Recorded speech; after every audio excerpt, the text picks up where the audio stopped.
जय हिंद प्यारे विद्यार्थियों, स्वागत है आपका आपके अपने एक ही लक्ष्य परिवार में। मैं आप सभी का हार्दिक स्वागत अभिनंदन करता हूं। जैसा कि आप सभी जानते हैं, अग्निवीर के अग्निवीर के जो फॉर्म है, आवेदन है, वो प्रारंभ हो चुके हैं 12 मार्च से, ठीक है ना। और जिन विद्यार्थियों की उम्र जो है, जिनका डेट ऑफ बर्थ 1 अक्टूबर 2004 से लेकर के तो 1 अप्रैल 2008 के मध्य में है, वो लोग आवेदन कर सकते हैं। बालिकाओं के लिए भर्ती आपकी आगे आने वाली है। क्लियर ना?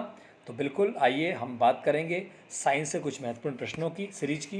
देखिए, पहला प्रश्न आपके सामने है कि वे अधातु जो कमरे के ताप पर द्रव अवस्था में होती है। तो आपको बताना चाहूँगा, जो ब्रोमीन अधातु होती है, ये कमरे के तापमान पर, ठीक, द्रव अवस्था में लिक्विड फॉर्म में पाई जाती है। अब कमरे के तापमान का मतलब क्या हुआ? तो आपको ध्यान रखना है कि सामान्यतः किसी कमरे का जो तापमान होता है, होना चाहिए, वो 27 डिग्री सेल्सियस होना चाहिए। क्लियर ना? ये आपको ध्यान रखना, वेरी वेरी इंपॉर्टेंट। जैसा कि अब धातु की बात करें, वो कि धातु जो कमरे के तापमान अवस्था में पाई जाती है, तो वो आपकी पारा है। कौन सी बताए? पारा।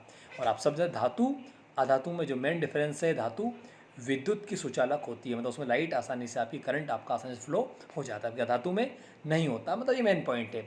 धातु में सामान्यतः ठोस होती है, अधातु में ठोस नहीं होती है, और भी कई सारी इसमें अलग अलग उसके धातु के टॉपिक में मैं आपको बताऊंगा, है ना। आ गया सेकंड क्वेश्चन है, गुरुत्वाकर्षण बल किस अंतर के कारण आपका लगता है। प्रश्न में पूछा गया भैया कि जो ग्रेविटी होता है, ग्रेविटेशन जो फोर्स होता है, वो किस अंतर के कारण। तो ध्यान रखिएगा, गुरुत्वाकर्षण जो बल होता है, वो द्रव्यमान के अनुसार आपका लगता है। जैसे आपको पता है कि पृथ्वी जो है आपकी बड़ी है ना, यानी पृथ्वी बड़ी है, इसका द्रव्यमान ज़्यादा है, इसका जो मास है वो ज़्यादा है। चंद्रमा का मास बहुत कम है, तो स्वाभाविक सी बात है, जिसका मास कम होगा, मान लो दो पिंड आपने लिए, एक बड़ा पिंड लिया, एक छोटा पिंड लिया, तो जो बड़ा पिंड होगा भाई, ये ज़्यादा पदार्थों से मिलकर बना है, तो इसमें गुरुत्वाकर्षण बल आपका ज़्यादा होगा। जबकि छोटा पिंड जो है आपका, ठीक, ये कम उससे बना हुआ है, तो इसमें क्या बताएं, इसका जो गुरुत्वाकर्षण है वो आपका कम होगा। क्लियर ना? ध्यान रखिएगा, द्रव्यमान के कारण, द्रव्यमान के अंतर के कारण गुरुत्वाकर्षण बल आपका काम करता है। थर्ड क्वेश्चन आपके सामने है, पौधों में अपशिष्ट कहाँ संग्रहित होता है। तो याद रखिएगा, जो प्लांट्स होते हैं उनमें जो अपशिष्ट मतलब जो बचा हुआ पदार्थ, जैसे कि हम मनुष्य में, ठीक, लीवर के अंदर यकृत बनता है ना, मतलब सॉरी, लीवर के अंदर आपका यूरिया बनता है, ठीक है ना। तो यूरिया जो होता है अपशिष्ट के रूप में होता है, मतलब कि बचा हुआ पदार्थ, जो ब्लड जो हमारा किडनी से छनकर आता है, उसके बाद बचा हुआ भाग जो है आपका, वो बाहर निकल जाता है ना, बड़ी आंत से होता हुआ, है ना, मतलब यूरिन के माध्यम से निकल जाता है। तो इसे पौधों में यदि पूछा जाए कि जो अपशिष्ट पदार्थ होते हैं वो कहाँ संग्रहित होते हैं, तो पौधों में याद रखिएगा, कोशिकीय रिक्तिकाएँ जो होती है, सेल्स जो आपकी, है ना, वॉल्क्यूल्स होती है, उनके भीतर क्या होता है बताएं, उनमें अपशिष्ट पदार्थ आपका इकट्ठा होता है। वेरी वेरी इंपॉर्टेंट क्वेश्चन है, ये आपका अग्निवीर एग्जाम में आया हुआ है।